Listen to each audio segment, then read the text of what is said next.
I am sick and tired of him going after my family. My dad is the greatest man alive in my mind.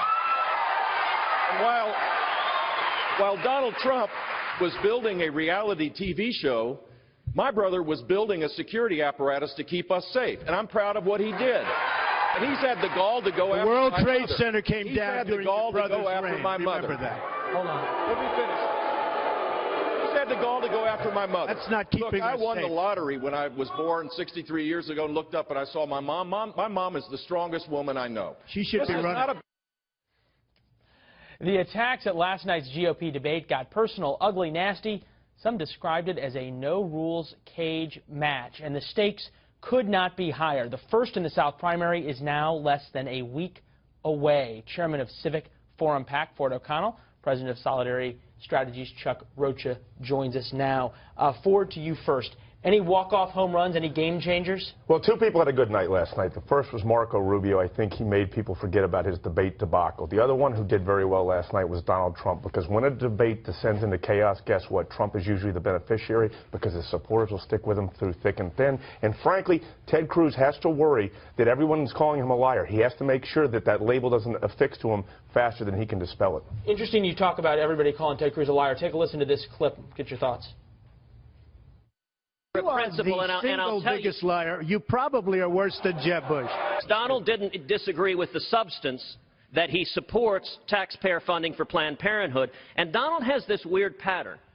When you point to his own record, he screams, liar, liar, liar.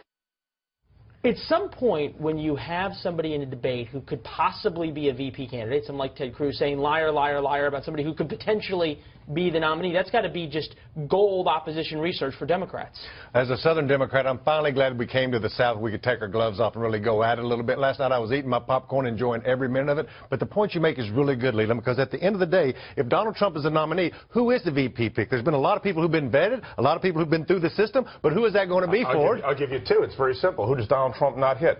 Florida Senator Marco Rubio, because you got to win Florida. And he speaks Spanish, as he pointed out to Ted Cruz, who doesn't appear to. Here we come the Buckeye, right? And Ohio Governor John Kasich, because I can't win the presidency without That's why he's nice to everybody. It don't play well in the South. He's going to get like fourth place, I think. That may be, but this is about making Donald Trump look more presidential should he win the nomination. As you look at what happened last night, we go back to 2012. Mitt Romney was ahead in South Carolina. Newt Gingrich had that incredible debate performance where he went after John King on CNN, totally turned the primary around. Gingrich wins South Carolina. Is there anything that happened last night that has that kind of effect on your current frontrunner? Yes, potentially Donald Trump made two mistakes. I think he was a little harsh in his 9/11 critique, and I think he was a little bit harsh with respect to the Iraq War. Remember, the Palmetto State is 21% military veterans. They may actually remember that. And Rubio came back pretty hard against Trump on that. Yeah, and one thing that I think that all the rest, I think Trump has just taken all the oxygen out of the room. I think the rest of them are like a bunch of kids throwing a rock at a train as it goes by. They're just watching it and they can't do nothing about it, and just keeps on going. But here's the thing. What was amazing is that Marco Rubio defended the Bush family better than Jeb Bush First did. time last night you've ever seen it, and I think that was on purpose. Yeah, well, he certainly stepped up to the plate on that. We've mentioned 5 of the people who were on the stage in about the last 30 seconds. Any reason for us to be talking about Ben Carson, the 6th guy who was up there? Where was Waldo last night? I think he's still missing in South Carolina. I think he's the next one out. I just think that it's done. I mean, he keeps talking about his website. And you saw him sort of waving sometimes in the shots, like, come to me. But remember, Chuck, you only get out when you run out of money. And even though he's cut his staff and things aren't going so hot, he's still making money. And he's still selling lots of books. Raising a lot of money as well. Unbelievable how much he's been able to raise. All right, Ford, Chuck, we'll leave it there. Thank you, gentlemen. Thank you. All right, see you soon.